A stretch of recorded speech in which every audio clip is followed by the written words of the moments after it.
बहुत बहुत धन्यवाद देवियों। परसों आपसे अर्ज की थी, आज राजा अश्वपति की चर्चा करेंगे। राजा अश्वपति के कई नरेश हुए हैं, अर्थात महारानी कैकेयी के पूर्वज।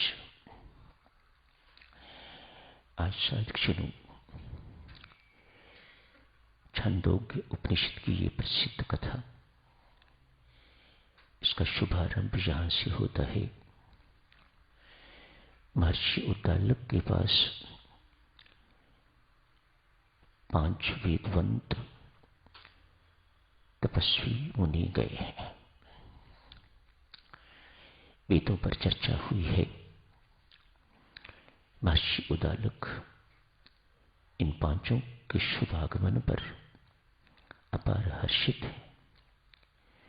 ऋषि कुटिया में 5 मुनि पधारे हैं।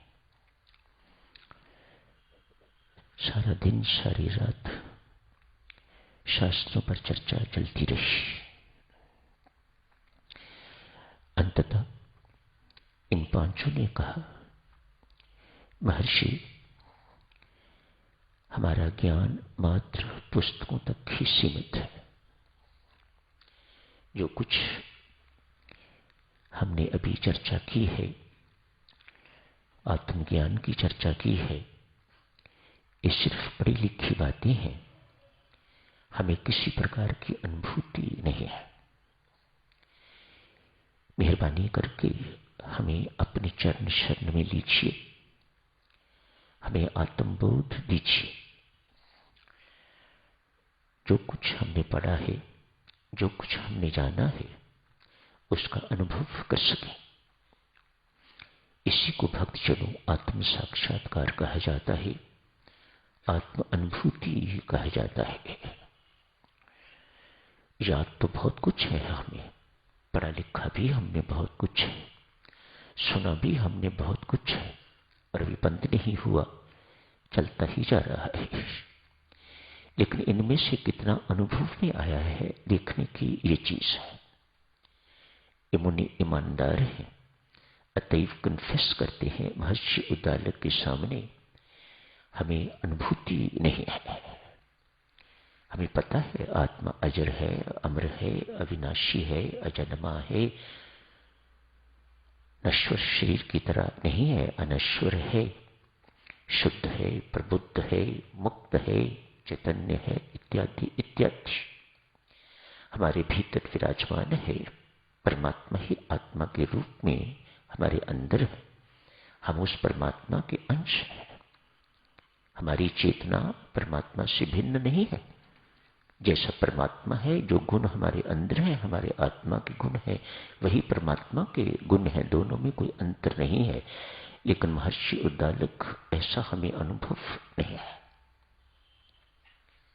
ये मात्र पुस्तकों से पढ़ी लिखी चीजें ही है।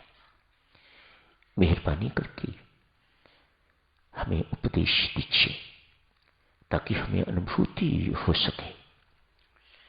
हमारे मन में जो शंकाएं हैं, उनका निराकरण कीजिए, वे शंकाएं दूर कीजिए। महर्षि उद्दालक ने कहा, अपनियों, आप मेरे पास पधारे हो, मैं आपका हार्दिक अभिनंदन करता हूं। आपने बहुत मेरे ऊपर मेहरबानी की है। पर आप कुछ सामान्य व्यक्ति होता तो मैं उनके सामने बात छुपा सकता था, कुछ और कर सकता था। लेकिन संतों महात्माओं के सामने झूठ नहीं बोलना चाहिए, कुछ छिपाना नहीं चाहिए। मैं आपसे सत्य कहता हूं, मैं भी अभी सिद्ध नहीं हूं। बहुत बड़ी बातें हैं। एक तरफ तपस्वी 5, दूसरी तरफ जिनके पास वे तपस्वी आए हैं, उनका कन्फेशन देखिए। मैं अभी इस पथ का पथिक हूं, मैं सिद्ध नहीं हूं। मैं भी किसी ब्रह्म ज्ञानी की खोज में हूं। मैं भी जरूरत महसूस करता हूं किसी ब्रह्मज्ञानी के पास जाने की। भक्तजनों, दीपक जलेगा तो जलते हुए दीपक से जलेगा। इसलिए ऐसे व्यक्तियों को जलते हुए दीपक कहा जाता है, जिनको ब्रह्म साक्षात्कार हो चुका हुआ है, आत्म साक्षात्कार हो चुका हुआ है, जिन्हें अनुभूत कहा जाता है, जिन्हें अनुभूति हो चुकी हुई है, जो इस चीज को देख चुके हुए हैं, जो इस चीज का अनुभव कर चुके हुए हैं, उन्हें ऐसा कहा जाता है वे जलते दीपक। अपना दीपक इसी दीपक से जलाओगे तो जलेगा। चलो सबके सब राजा अश्वपति के पास चलते हैं। वे अनुभूत हैं, वे सिद्ध हैं, भले ही राजा हैं, भले ही क्षत्रिय हैं, और हम ब्राह्मण, तपस्वी, ऋषि, संत, महात्मा देखने में, लेकिन वह तो वास्तविक संत महात्मा है। उनकी चरण शरण में चलते हैं। अगले दिन की सब 6 के 6 राजा अश्वपति के पास गए हैं। राजा अश्वपति इनको देख के तो निहाल हो गए हैं। अपने हाथों से इन सबको भोजन परोसा है, बैठ के खिलाया है, सेवा की है, बहुत सेवा की है, प्रेम पूर्वक, श्रद्धा पूर्वक, दिखावे वाली सेवा नहीं। मानो ऐसा महसूस हो रहा है उन्हें कि उनके घर में नारायण के 6 मूर्तियां, 6 स्वरूप आ गए हैं। साक्षात नारायण उनके घर आ गए हैं, और उसी प्रकार से उन 6 को अपने हाथों से परोस के तो भोजन दिया है। बहुत से उपहार उनके आगे रख दिए हैं। लीजिए महाराज, स्वीकार कीजिएगा, मुझ गरीब को कृतार्थ कीजिएगा। मुनि एक दूसरे के मुख की ओर देख रहे हैं। लगा इनके मन में कहीं ऐसी बात है। मन ही मन सोचा मुनियों ने, इनके पास जो भी आता होगा इसी काम के लिए आता होगा। तो राजा ने ठीक सोचा कि ये भी इसी काम के लिए आए होंगे, इसलिए भोजन भी करवा दिया। पेट भर भोजन करवाया है, स्वादु भोजन करवाया है, स्वयं परोसा है, इत्यादि इत्यादि, और अनेक सारे उपहार हमारे आगे रख दिए हैं।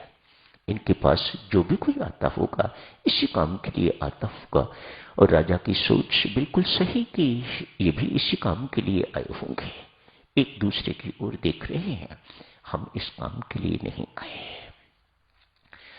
राजा ने मन ही मन सोचा, संत महात्मा हैं, कोई साधारण ब्राह्मण इत्यादि होते तो ये ब्राह्मण भी हैं, ब्रह्म ऋषि जैसे कहिएगा, ब्राह्मण भी हैं, ऋषि भी हैं। मन में ये बात होगी कि हम पवित्र धन स्वीकार करते हैं। उस दिन आपने पढ़ा था अश्वपति अपने लिए किस प्रकार का कहते हैं। तो इस बात को स्पष्ट करने के लिए महात्माओं को राजा अश्वपति कहते हैं, मुनियों, मेरे राज्य में कोई चोर नहीं है।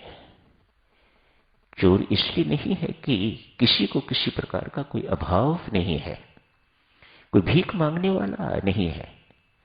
मानो कोई जरूरतमंद, अभाव होगा तो जरूरतमंद होगा, किसी को किसी प्रकार का अभाव नहीं है।